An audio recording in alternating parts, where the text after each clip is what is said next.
할렐루야. 사부 예배에 나오신 모든 여러분들을 주님의 이름으로 다시 한번 환영하고 축복합니다. 제가 사부 예배 때 늘 앞에는 서지만 한 2단 정도 아래에서 이렇게 서다가 이 단 위에 처음 올라와 보는데 참 높네요. 높아서 오늘 하루 종일 마음에 좀 어려움이 있었습니다.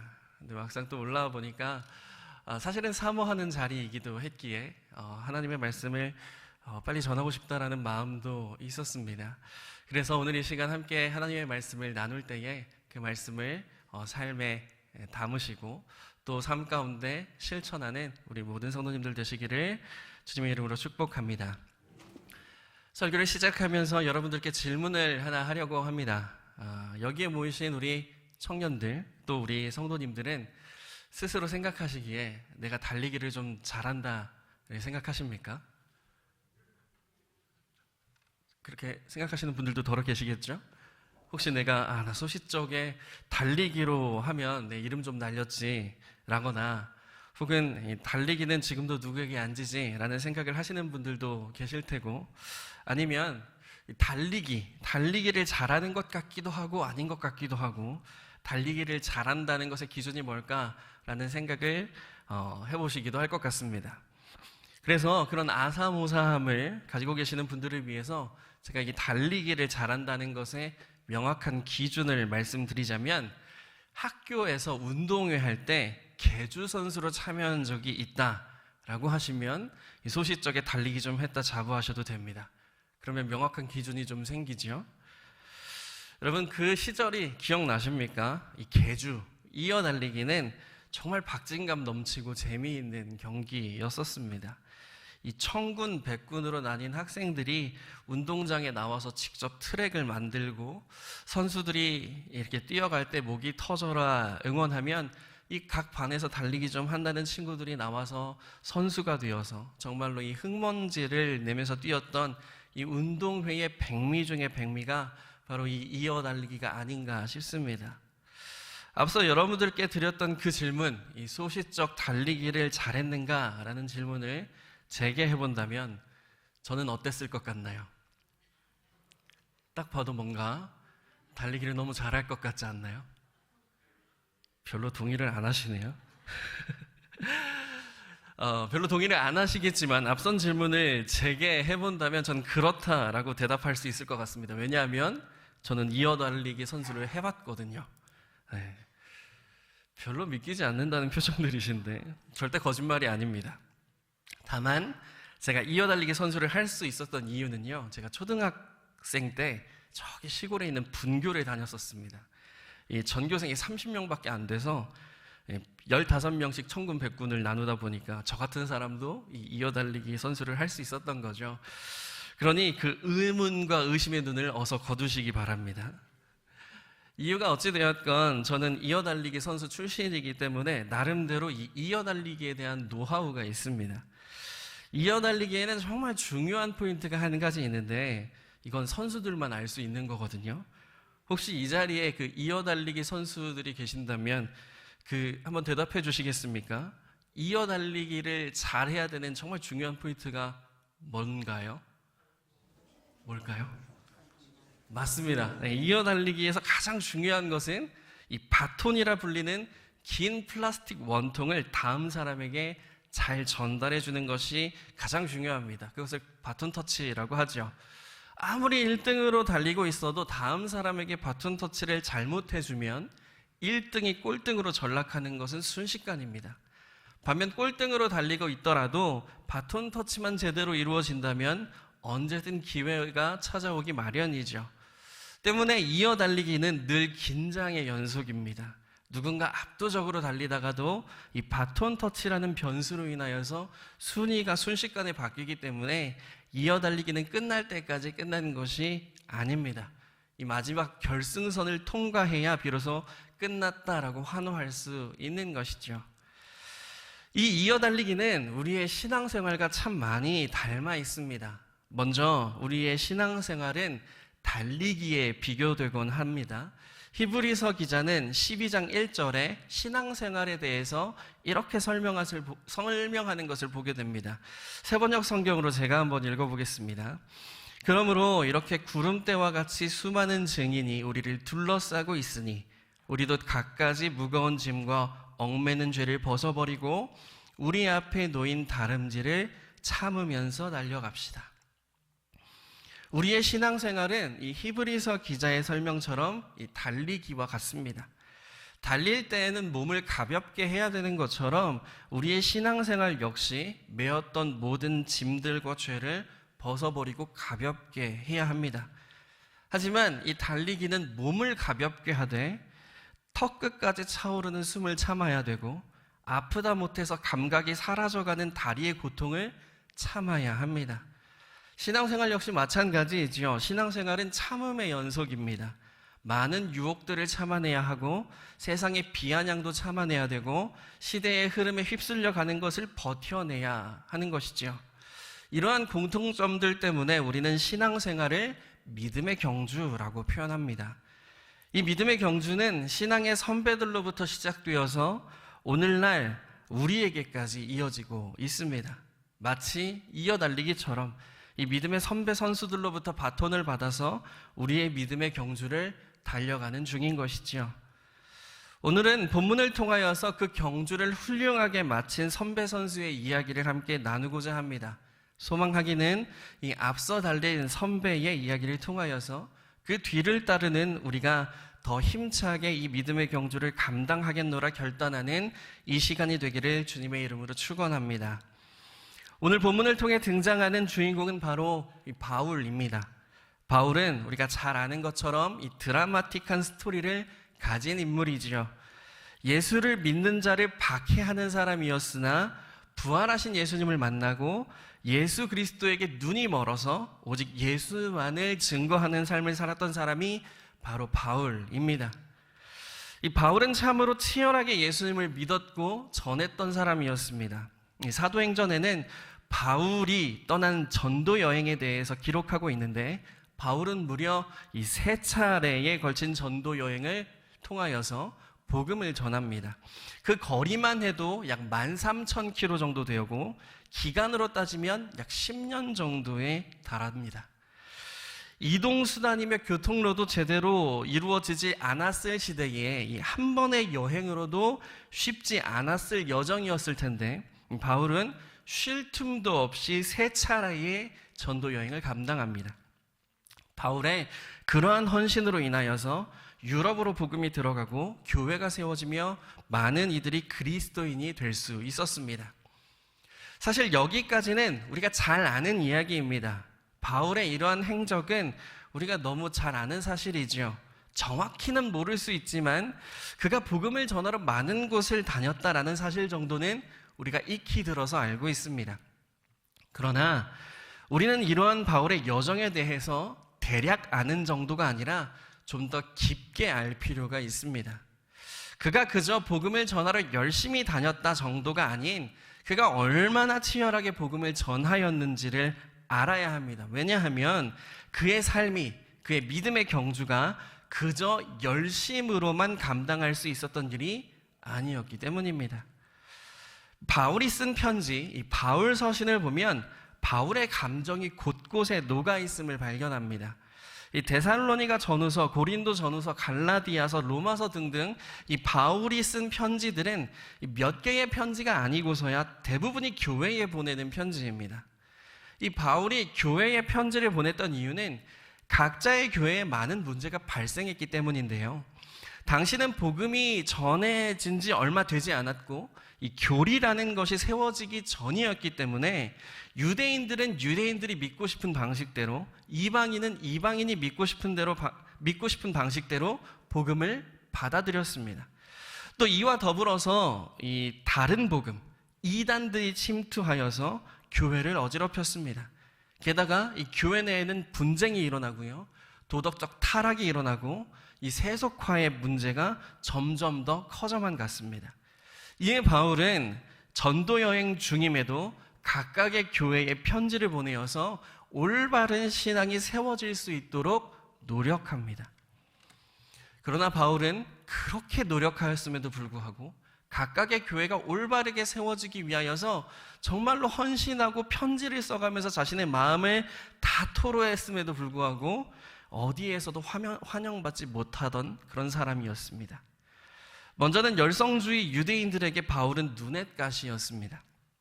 앞장서서 예수 믿는 자들을 박해하던 이 바울이 180도 변하여서 예수 믿는 자들의 앞장을 서고 있으니까 열성주의 유대인들에게는 이 바울이란 죽어야 되는 대상이었습니다.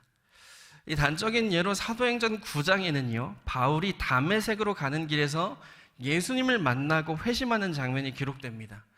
여기서 바울은 다메섹에 예수 믿는 자들을 잡아서 이 예루살렘으로 데려오려 했으나 다메섹으로 가던 길에서 예수님을 만나고 다메섹으로 가서 예수 믿는 자들을 잡아들이는 것이 아니라 예수가 하나님의 아들이심을 전파하고 전도하게 됩니다. 이에 대해서 이 사도행전 9장 22절에는 다메섹에 사는 유대인들이 당혹하였다라고 기록할 만큼 이 바울의 변화는 유대인들에게 충격적인 사건이었습니다.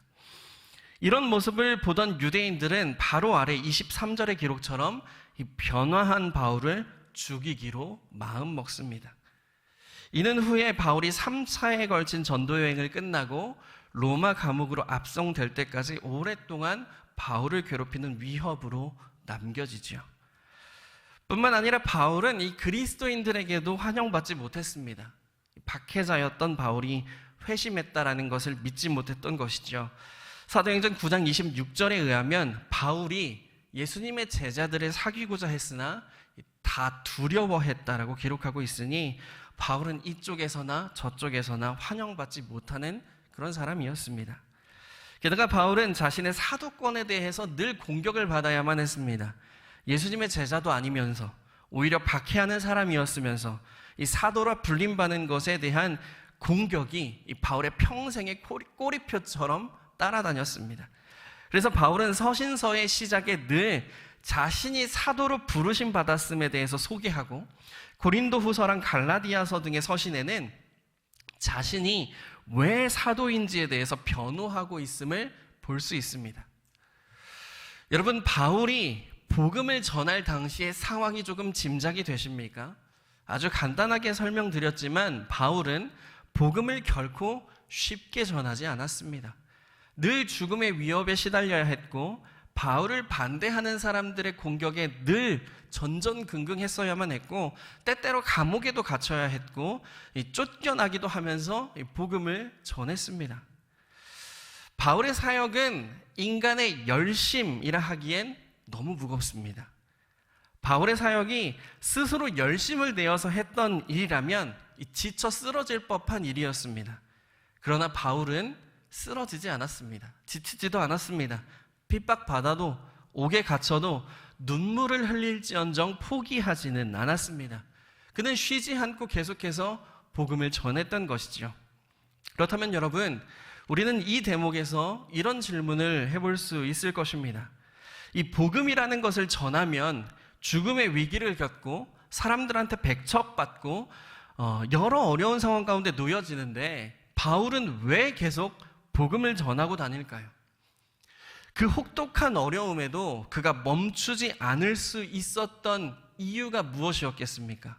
도대체 바울을 이토록 움직이게 하는 원동력이 무엇이었을까요?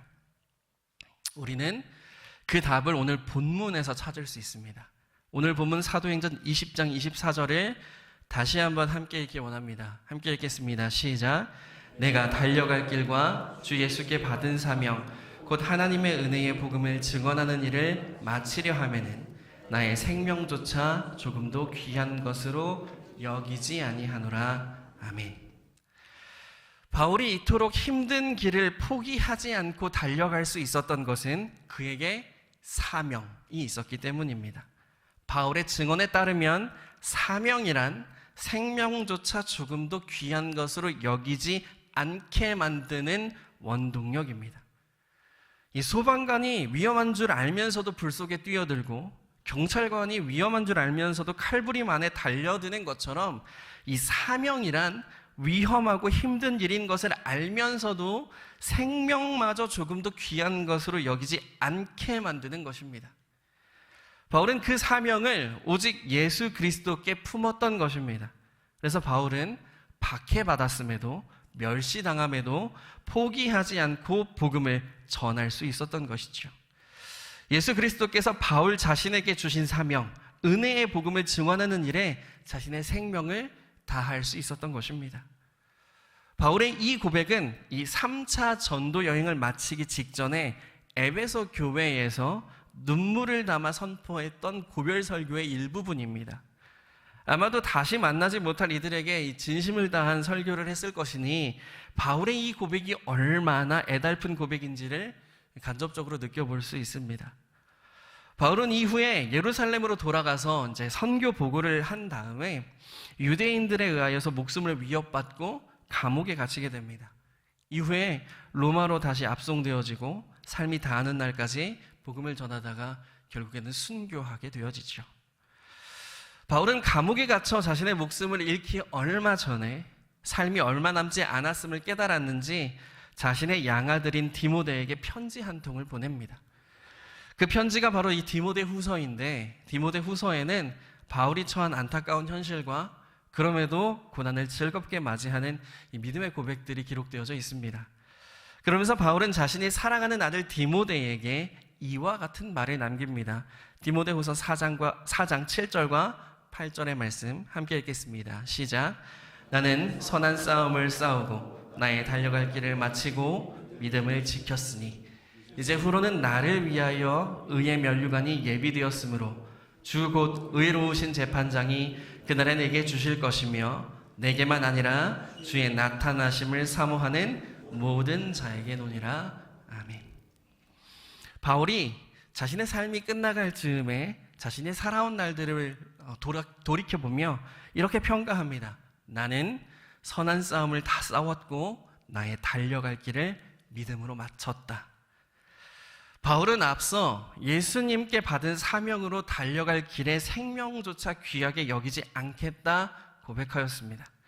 그리고 이제는 그의 삶의 마지막에 그 길을 잘 마쳤다 이야기하고 있는 것이지요.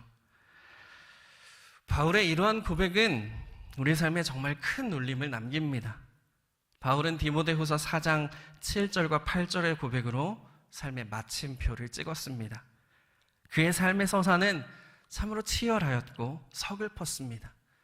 예수를 변호하는 삶만을 살아야 하는 것이 아닌 이 자신마저 변호하는 삶을 살아야 하는 그런 삶을 살아냈습니다.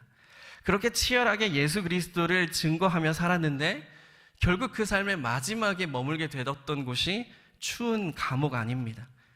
그럼에도 바울은 자신의 삶의 마침표를 이와 같이 남기는 것입니다. 나는 믿음의 선한 싸움을 다 싸웠다. 나는 나의 달려갈 길을 다 마쳤다라고 말이지요. 하나님의 사랑을 받는 여러분, 이러한 바울의 삶의 마침표를 보며 여러분들께 한 가지 여쭙겠습니다. 여러분, 우리는 예수를 믿는 그리스도인이라 말하며 살아가는데 그럼에도 굳이 바울과 같은 삶을 우리가 살아낼 필요가 있겠습니까?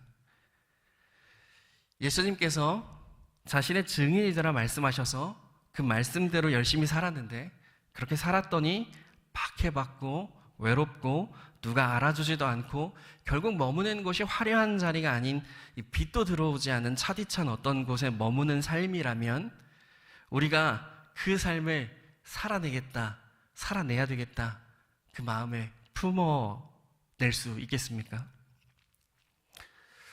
선뜻 대답하기 어려운 질문이 아닌가 싶습니다. 바울의 삶이 우리에게 큰 울림을 줬으나 이 사명을 감당하며 살다 간 그의 마침표가 너무 멋져 보이긴 하나 우리가 그렇게 살기에는 너무 힘들어 보입니다.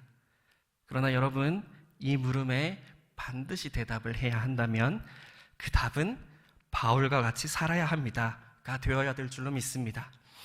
그 이유는 이 바울이 받았던 사명이 오늘 우리에게 동일하게 주어졌기 때문입니다. 바울이 자신의 생명조차 조금 더 귀하게 여기지 않았던 그 사명이 오늘날 우리에게 동일하게 주어졌기 때문입니다. 바울은 디모데에게 편지를 남기면서 이렇게 말했습니다. 4장 8절에 자신을 위해 의의 면류관이 예비되어 있으며 이것은 오직 자신만을 위한 것이 아니라 주의 나타나심을 사모하는 모든 자에게 주어지는 것이다 라고 말하였습니다. 바울은 자신이 감당하였던 사명을 동일하게 감당하는 이에게 주어질 상급에 대해서 이야기하고 있습니다. 이 말은 곧 자신과 같은 사명을 감당해야만 의의 면류관이 주어진다라는 겁니다. 다시 말하면 바울이 짊어졌던 사명의 무게를 짊어져 나아가야만 된다라는 것이지요. 바울은 디모데에게 사명이라는 배턴을 넘겨주었습니다. 그리고 오늘날 주님의 나타나심, 주님의 다시 오심을 기다리는 우리에게 은혜의 복음을 증언하는 사명의 바톤을 넘겨주었습니다. 우리는 그 사명의 바톤을 이어받아 오늘날 믿음의 경주를 감당하고 있는 것이지요. 사랑하는 여러분, 우리 모두는 이 전력으로 달려본 경험이 있습니다. 고통스럽지만 힘들지만 이 뛰는 것을 멈춰서는 안 되었던 적을 경험했던 적이 있습니다. 우리의 신앙생활은 이 삶이 끝날 때까지 전력 질주하는 것과 같습니다. 아침에 일어나서 가볍게 뛰는 그런 뛴걸음이 아닙니다. 여유 있는 발걸음도 아닙니다. 우리의 신앙생활은 치열한 전력 질주입니다. 쉴 틈 없이 고통스럽지만 다리가 후들거리지만 멈춰서는 안 되는 전력 질주가 바로 우리의 신앙생활이며 그 손에 들려질 바톤은 바로 우리 주 예수 그리스도께서 우리에게 맡기신 사명입니다. 앞서 이어달리기에서 가장 중요한 것은 바톤 터치다 말씀드렸습니다.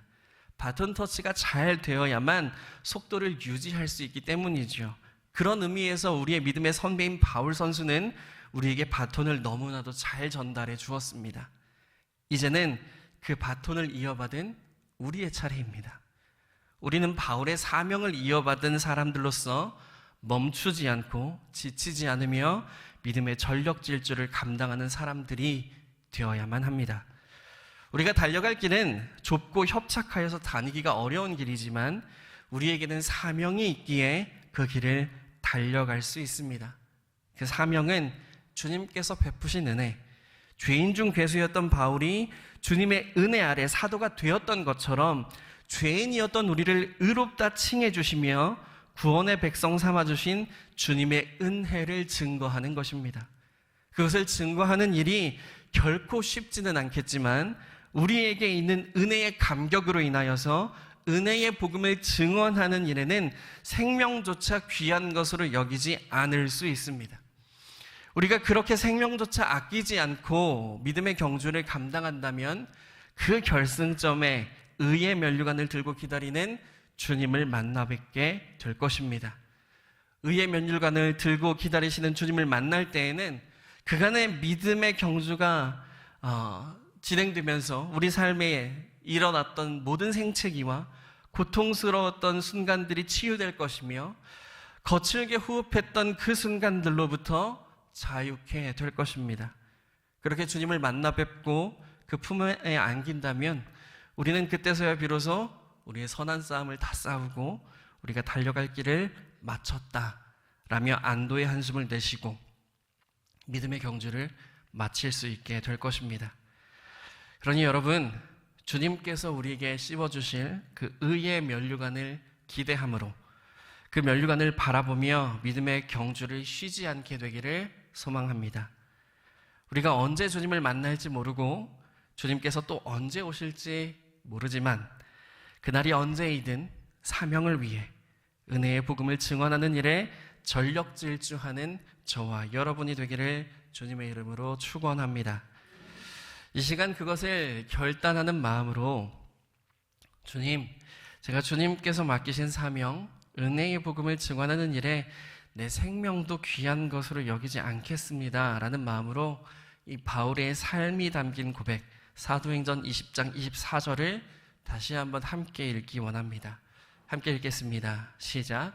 내가 달려갈 길과 주 예수께 받은 사명 곧 하나님의 은혜의 복음을 증언하는 일을 마치려 하면은 나의 생명조차 조금도 귀한 것으로 여기지 아니하노라. 아멘. 이 고백이 우리의 진실한 고백이 되기를 소망하며 훗날 우리의 삶의 마침표를 찍는 그날에 디모데후서에 기록된 이 바울의 고백처럼 나의 달려갈 길을 다 마쳤다, 이제는 주님께서 주시는 의의 면류관을 쓰리라 라고 고백할 수 있게 되는 저와 여러분의 믿음의 여정, 믿음의 달리기가 되기를 주님의 이름으로 축원합니다. 기도하겠습니다. 좋으신 하나님 아버지, 이 시간 주님 앞에 나와 함께 예배하며 주님의 말씀을 나누게 하여 주시니 감사를 드립니다. 주님, 저희는 신앙생활이라는 주님을 향한 달리기를 하고 있는 줄로 압니다. 하나님, 그 달리기를 열심히 감당하고자 하나 주님, 저희는 연약하여서 때때로 지치고 넘어지고 또한 주저하게 되기도 합니다. 그러나 주님, 우리의 믿음의 선배인 바울을 바라보며 또 바울뿐만 아니라 그 여정을 너무나 잘 감당하였던 우리의 믿음의 선진들을 바라보며 우리 또한 그 길을 잘 감당하게 하여 주시옵소서. 주님의 은혜의 복음을 증언하는 일에 우리의 생명조차 아깝지 않다라는 마음으로 그 믿음의 다른 박질을 최선을 다하며 감당하게 하여 주시고, 그러므로 그 삶의 끝에 의의 면류관을 들고 기다리실 주님을 바라보며 그 품 안에서 나의 삶의 모든 달려갈 길을 마쳤다 고백할 수 있는 저희의 믿음의 여정이 되게 하여 주시옵소서. 주님께서 그렇게 저희의 삶 가운데 함께 하시며 은혜 베푸시기를 원하옵고 거룩하신 예수님의 이름으로 기도드립니다.